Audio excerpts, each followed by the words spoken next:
evidence that could wreck BAE and reveal the Saudi royal family as little more than 40,000 thieves. At the heart of BAE's bribery web, the investigators discovered a shell company based around the corner from the Saudi embassy in London. Its purpose was to pay for anything the Saudis wanted, from gambling trips to prostitutes. The payments continued on Blair's watch. By 2006, there was enough evidence for a prosecution against BAE and its chief executive, Big Dick Evans. The Serious Fraud Office had started an investigation into that slush fund, and Prince Bandar, of course, went into Tony Blair's office and asked him to shut down that investigation. So what did Tony Blair do? He acquiesced. There was clear corruption. I mean, the evidence is overwhelming, and he just stops the inquiry and uses the national interest, card to stop it all. Were you aware that your government was approving payments to a friend of President Bush's as part of British Aerospace's kickback system? And is that why you suspended a fraud inquiry? I'm glad you're answering that question. A friend of mine. One of the worst things Blair did, which may not seem as terrible as his killing of, his actions resulted in the death of 1 million people in Iraq. But the long-term effects could be even worse of his deciding that the executive, the Prime Minister, could stop a prosecution of BAE because it's not in the national interest or the security interest of the state to prosecute, which absolutely wipes out the rule of law. I don't believe the investigation incidentally would have led anywhere except to the complete wreckage of a vital strategic relationship for our country in terms of fighting terrorism, in terms of the Middle East, in terms of British interests there. That was Blair's take. This was Bandar's. If you tell me that building this whole country and spending 350 billion out of 400 billion, that we had misused or got corrupted with 50 billion, I'll tell you yes, but I'll take that any time. What I'm trying to tell you is, so what? Despite the stench of corruption under New Labour, it would be unfair to dismiss its record entirely. There were some achievements. A national minimum wage was introduced for the first time. Child poverty in the UK was cut significantly. And Blair's finest hour was brokering peace in the north of Ireland, ending decades of conflict. Ask me my 3 main priorities for government. And I tell you, education, education, and education. Education and healthcare did receive much-needed investment, but there was a catch. Under New Labour's private finance initiative, corporations were invited to build and run schools and hospitals for the first time. PFI was privatisation by stealth and robbery by daylight. According to the Financial Times, these projects cost taxpayers up to £25 billion more than if they'd been government-funded. PFI schools and hospitals slipped into an endless spiral of debt. But debts for some mean profits for others.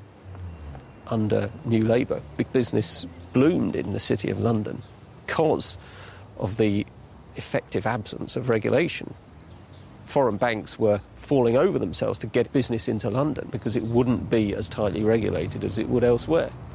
The government effectively decided that for the wealthiest and for the biggest business, the tax regime would be almost voluntary. In a speech at a Goldman Sachs soiree, Blair even boasted how every high roller in the room was paying less tax under him than they had under Margaret Thatcher. When Mrs. Thatcher was asked to name her greatest legacy, her response was immediate.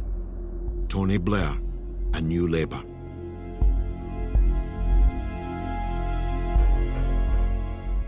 It's long been my thesis that Tony Blair set out to kill the Labour Party by cutting it adrift from its roots and selling its soul to the banksters and big business. But the impact of the Blair era on British politics runs even deeper. By continuing Margaret Thatcher's legacy of privatisation, Blair accelerated a form of corruption previously rare in Britain, the revolving door.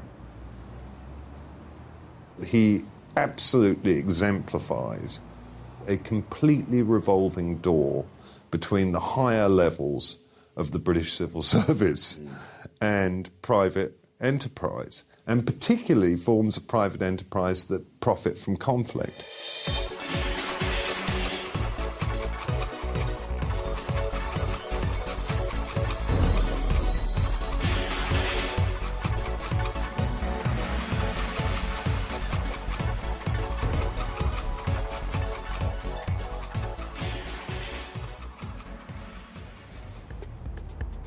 And when he left office, Blair wasted no time before going through the very same revolving door to join the real wolf of Wall Street, J.P. Morgan Chase. According to Blair, his $5 million a year is for advice on, quote, the huge political and economic changes that globalization brings. Like J.P. Morgan didn't know that already. To find out what he's really up to, I met with someone who's worked on the inside. What he would have been expected to do is very different from the press release, which is just he's going to advise them and give them information about what's going on a geopolitical global basis. The reality is banks are about making money. And having a former celebrity type of a prime minister gave them access to use the relationships with leaders. So if Tony Blair has relationships in the Middle East, if Tony Blair has relationships with any European countries, the fact is that J.P. Morgan Chase would want it to be translated into deals. And deals bring commission, as Blair no doubt appreciated after the £30 billion corporate merger he brokered just around the corner from his Mayfair office. Francis Beckett walked me through the deal. He was brought in at the request of his client J.P. Morgan to grease the wheels for a merger between Xstrata and Glencore, two very large companies. There were one or two little obstacles in the way, and Tony Blair was asked to sort it out. So he walked from his office to here, which, as you've just seen, George, is probably less than 2 minutes' walk. He spent a couple of hours in there. He was paid $1 million for it. It's nice work if you can get it. 2 or 3 hours work. Not bad at all. In the comfort of Claridge's. Beats being at the coalface. It does indeed. As Blair's $1 million payoff was only leaked by chance, it's anyone's guess how many such deals Blair has brokered.